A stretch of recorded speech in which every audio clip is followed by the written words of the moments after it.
Mm.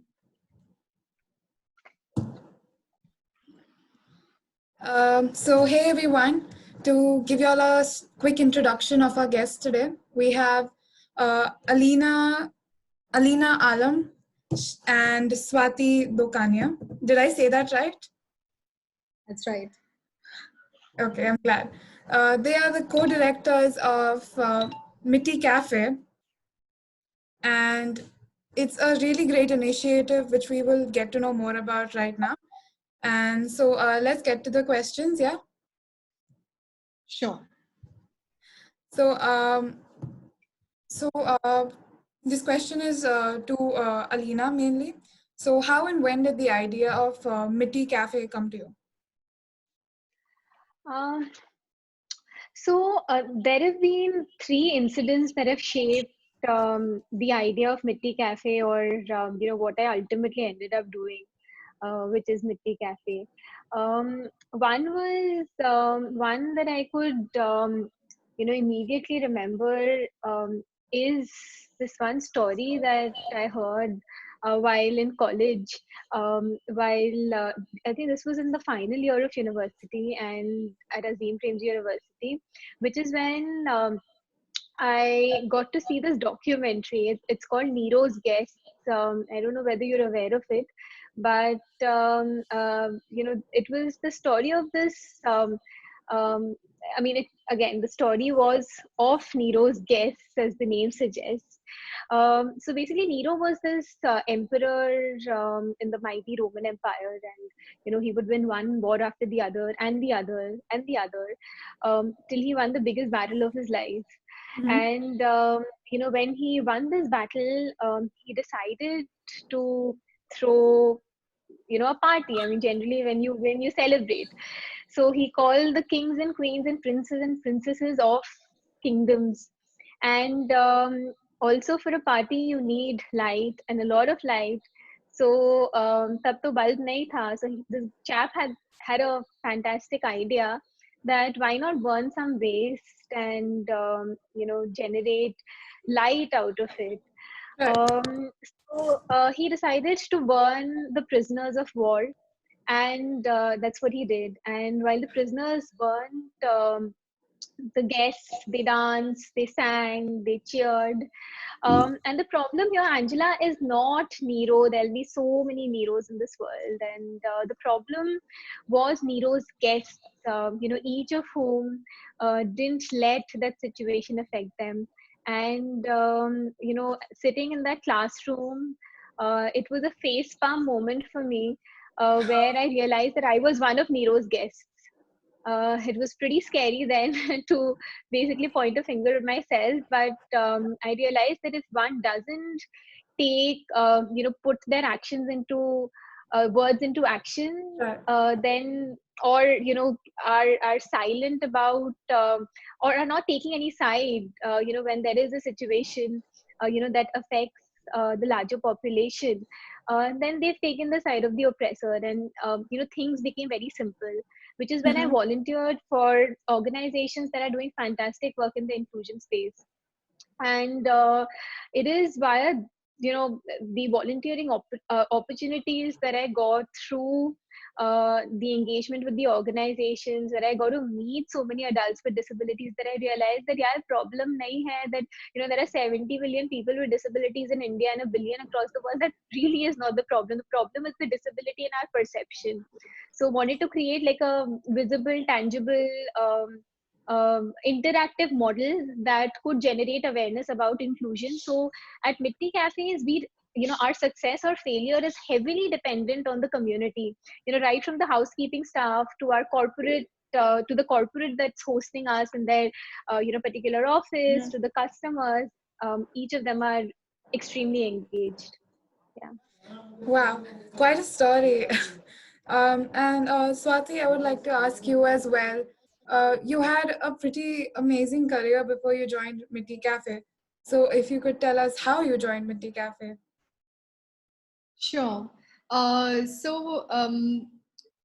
was working for about 12 years on the corporate side, after which I started my entrepreneurship journey, and that was with an organization called Lamone Skills, which I founded. Yeah.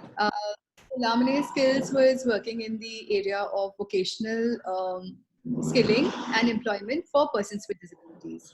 And we were the first organization in India to skill and train persons with disabilities on, the guidelines by the Skill India mission. So that's what we were doing. And then the idea was to mainstream, candidates into organizations where they could get an equal platform to work. Now, when I was at NSR Cell at IIM Bangalore, I happened to meet Alina and hear her talking so passionately about Mitti Cafe. And what she spoke about really gelled so well with what I wanted to do and what I was already doing, that was it was almost like such a harmonious match between really trying to mainstream candidates versus giving them opportunities for employment yourselves. Because while we were trying to mainstream candidates at Lamane, we realized that for a lot of organizations it becomes very difficult for them to have persons with disabilities working in their existing setups. Uh, Whereas in Mitti Cafe, we have, the whole cafe run only by persons with disabilities. So it's like just incredible in terms of what we do at Mitti Cafe. And that's exactly what kind of, prompted me to join Mitti Cafe. Amazing. I love both your stories. Yeah, I want to know both your opinions on why do you think, because we usually live in a world, like I have seen a few companies and organizations that do hire persons with disabilities. I think they have a quota of sorts. So do you really think, what is your opinion on this, that do you really think that persons with disabilities are really not given equal opportunities compared to others?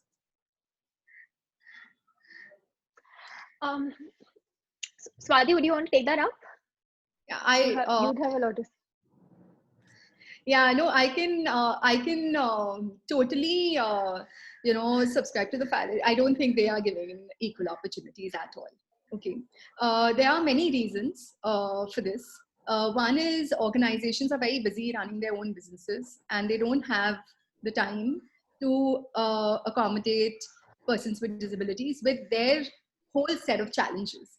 Because you go to an organization, they're like, okay, we have so much to do ourselves, like we have to meet our targets and we have to do this and our customers won't agree and XYZ and so many things. Not saying that organizations don't hire people with disabilities. A lot of people do hire people with disabilities. And that's very, very, very important. And that's exactly what we want to achieve through Mitti Cafe. It's not about, Mitti Cafe hiring all people with disabilities ourselves, right? So that is there. Second is, a lot of organizations have a lot of pre-qualifications that are required for you to get into a job.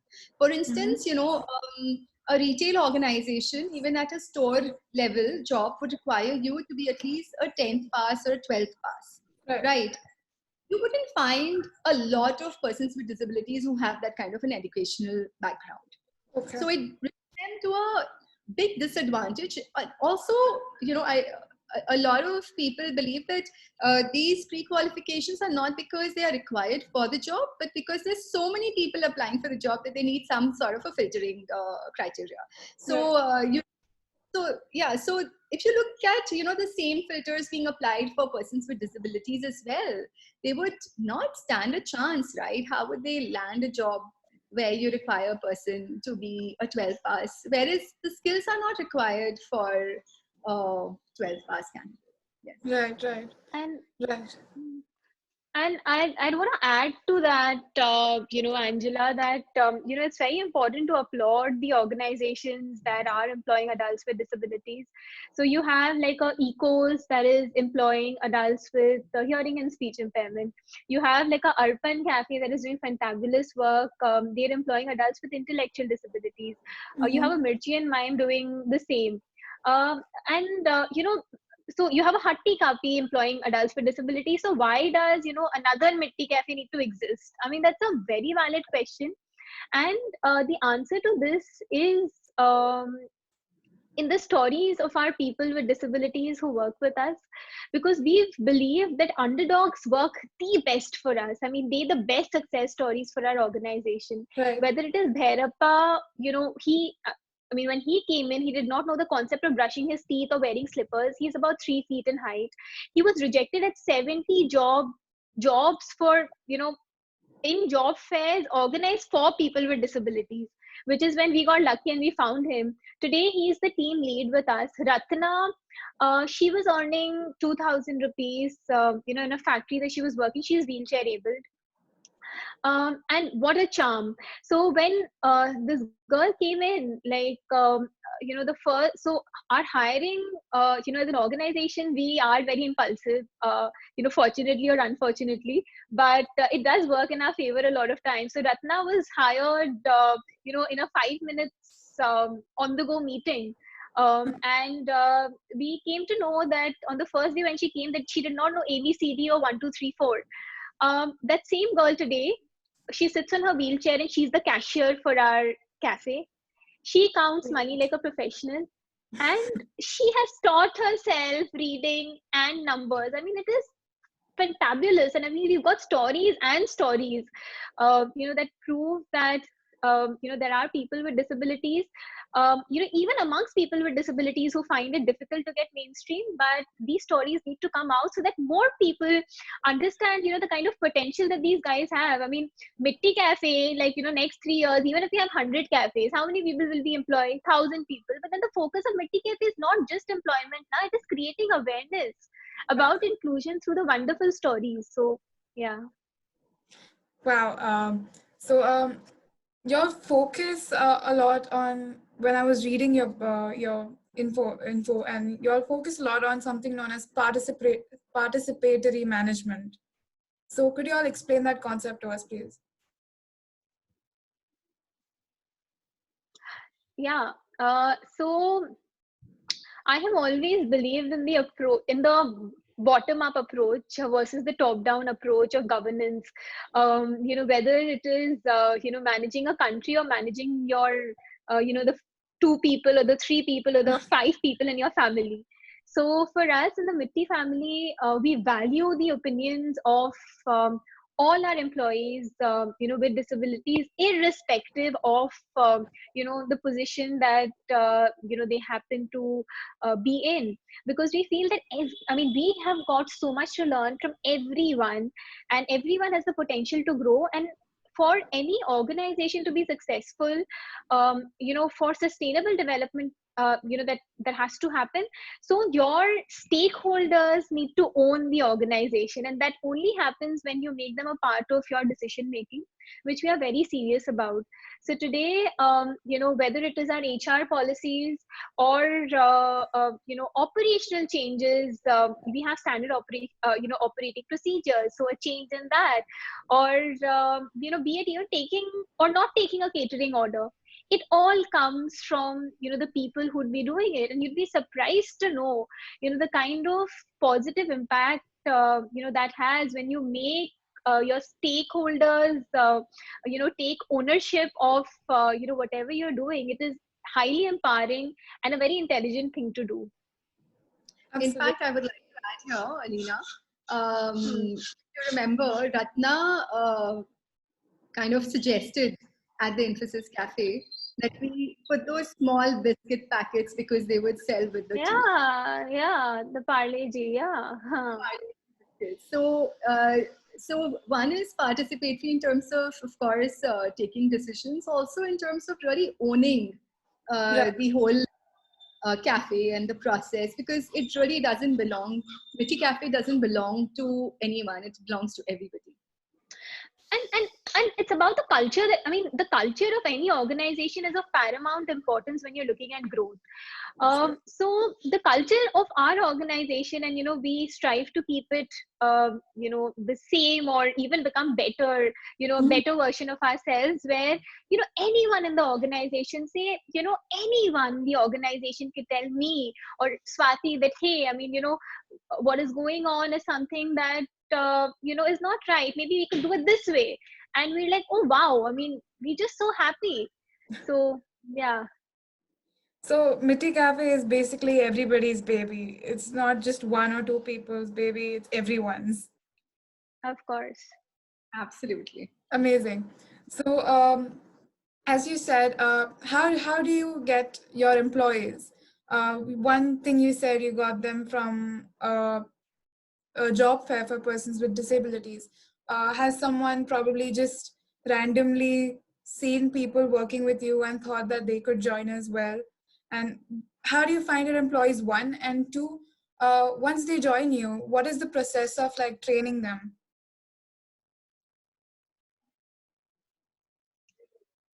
Swati, would you want to take that? Sure. I think, first about where do we get our employees from? We get them from everywhere.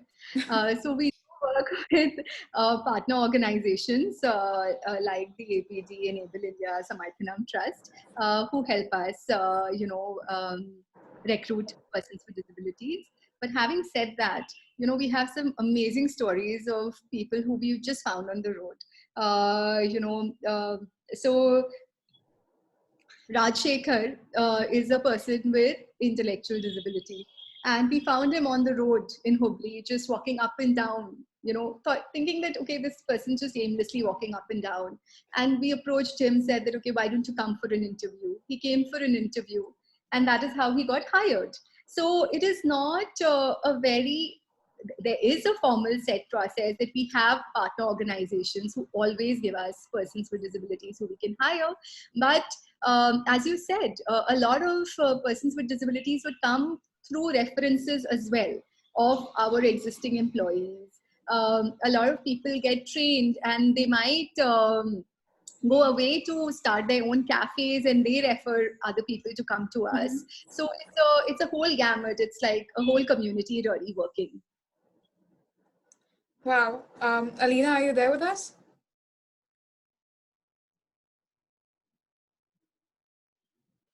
Hello?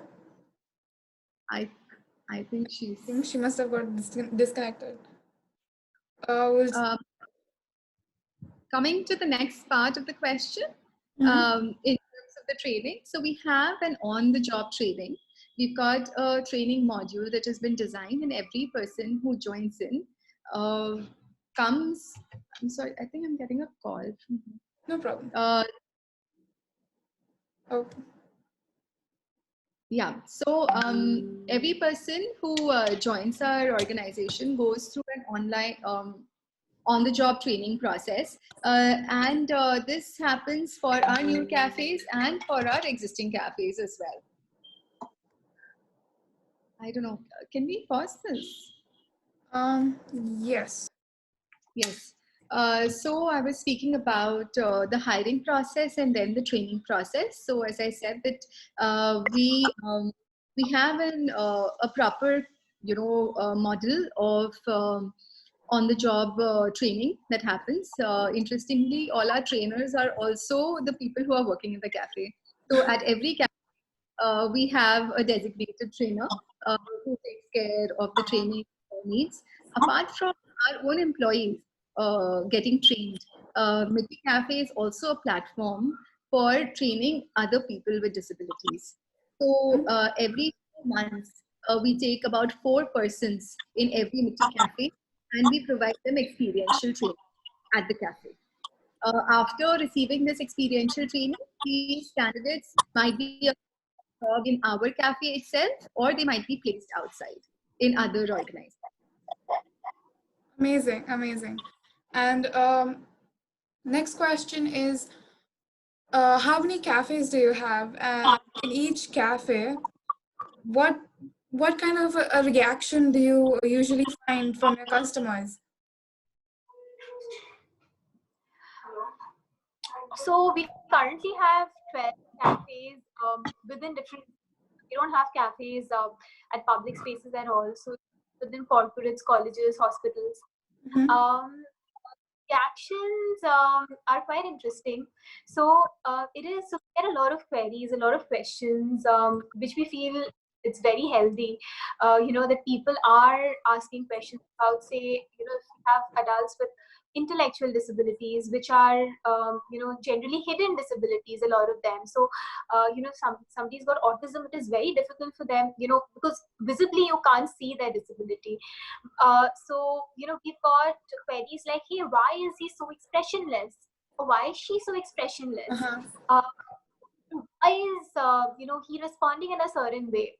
And I think these are very important questions, because then every question comes with answers, and it gives us an opportunity to create awareness about inclusion, which is the whole objective, where we communicate a message that how important they as customers, or even other vendors. So in every cafeteria that we're existing in, so there are other vendors as well, who are equally important for our success.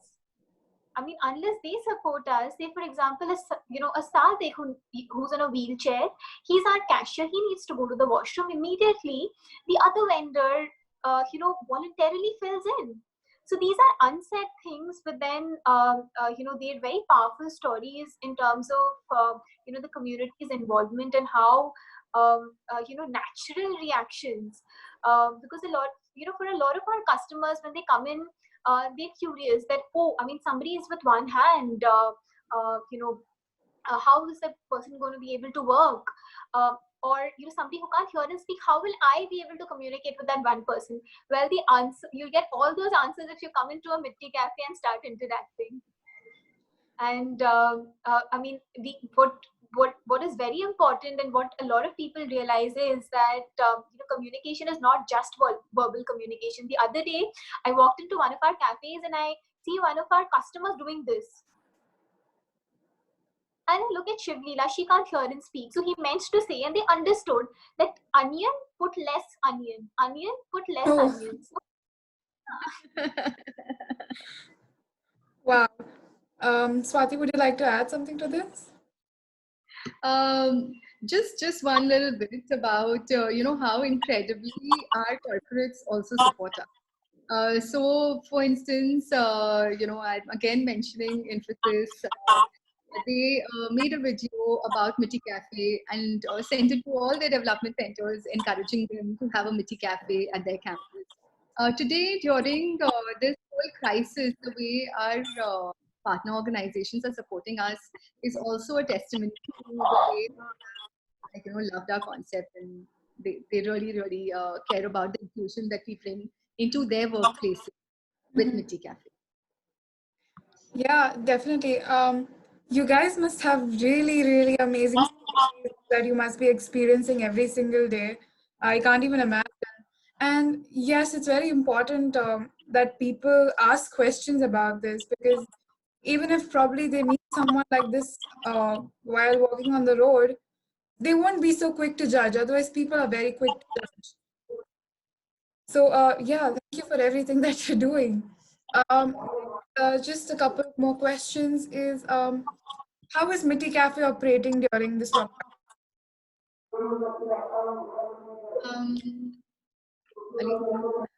so Adi, would you want to take that? So since the lockdown started, and all our cafes are shut, because as you know, all of our cafes are inside corporate institutions or educational institutions. The lockdown has affected all of us, and we have not had any operational cafe experience over this lockdown phase. But what Mitti Cafe is doing during this lockdown phase is also something which is very interesting. We spoke with our employees with disabilities, and they came up with the idea that why don't we start serving meals to the migrant workers and the homeless people, because they are the ones who need our support today. What is very interesting is that the people who were considered to be the most vulnerable and the people who needed the most support are the people who are so excited to step up today in this crisis and support the people who really need our help. So we are preparing about 3,500 meals every day and serving water and meals to migrant workers and daily wage earners. We are doing this activity in Bangalore and in Calcutta. During this whole lockdown phase, we've served more than 2.5 lakh meals. Wow. Wow, that's amazing. Applauds to you guys. Next question is, what your cafe was featured in the Forbes 30 under 30, and that's a huge deal. So, what was your reaction when you all got that news? I was Honestly, I mean, hi, Swati. Go ahead, Swati. I was so proud of Alina. I mean, it's really because of her vision and her determination that we have received it. But over to Alina, I don't want to see the show. No, it was with all honesty, it was quite surprising. We hadn't expected this kind of news to come in. At least I hadn't expected this kind of news to come in. But I would say all the credit goes to the fantastic people on the ground. They are real life heroes who've been working relentlessly. While Swati was mentioning about what we're doing during the COVID-19 crisis, Angela, it's important for me to, pull this out that a lot of our adults with disabilities are people who we've rehabilitated from the road, who were initially homeless. Today, it's the same people who are now feeding the homeless. So I think, the fascinating development curve that we've seen in each of these individuals, whatever achievements, whether it is a Forbes or anything else, I think all credit goes to them. And it is ultimately, it's all about the team. And like I mentioned, a participatory form of governance, as I'd call it, but participatory in everything. I think we swim and sing together. Oh, wow, okay. So, last couple questions for y'all. What is your vision for Mitti Cafe post this?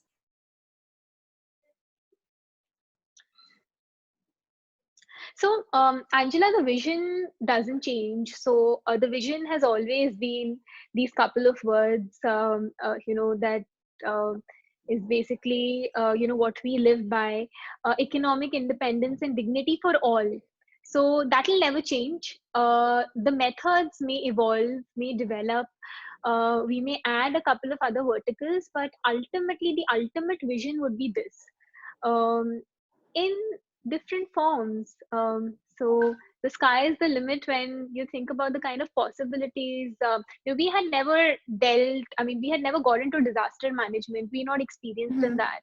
But it is our people with disabilities who've served over 2.5 lakh meals. So we believe in possibilities. We are flexible. It just has to excite us as a team. And but it has to serve the vision of economic independence and dignity for all, which is not just in paper but in practice. So anything for Absolutely. that. Yes. Swati, would you want to add something? No, I think you've covered it all already. I mean, we've like it is so important for an organization to be aware and to stick to their vision and mission. Like an organization like ours and any other organization, usually has a lot of opportunities that might be very appealing. But if you have your core vision in your mind, you will always work towards it. And a lot of times people say that vision is something which is not achievable. What we really want to do is really achieve our vision and make Mitti Cafe redundant. Really, really well said. Thank you to both of y'all. And coming to my last question of the day, what are some words of advice y'all would like to give to other people who probably want to get into the same field of work as yours, maybe start an NGO or something related to social entrepreneurship? So what would that be? Swati, you first. Alina, please.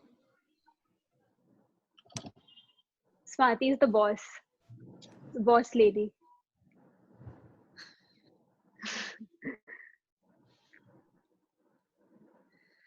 I think what is very important is how what Alina said towards the end about not following anything just in letter but in spirit. If we are working for a cause, if we are working for a certain vision in mind, we should really live that vision and your mission statement. If we have that in our mind, I don't think anything can stop anybody from achieving whatever they needed to achieve. Also, as social entrepreneurs, you have a very fine balancing act to maintain, wherein you are many a times a non-profit organization, you might be a for-profit organization, but you're working for a social cause. Keeping that cause above everything else is very important. And maintaining your integrity in every single thing that you do is what's going to really make you stand out um, amongst everybody else. I think that's what I can say. Amazing. Alina?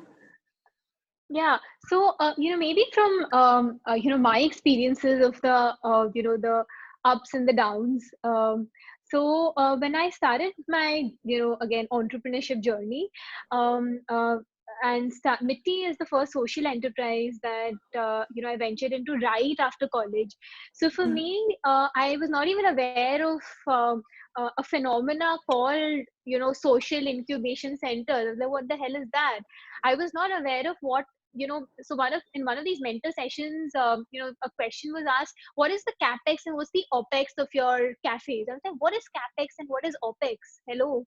And I remember, so we were like, Mitti was rejected at a lot of, incubation centers.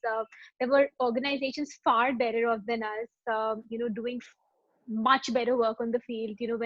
When we had initially started, we didn't have a lot of work to our credit. We just had an idea and some bit of passion, which I always took pride on. But this one example is something that, I would want to share with, whoever would hear this.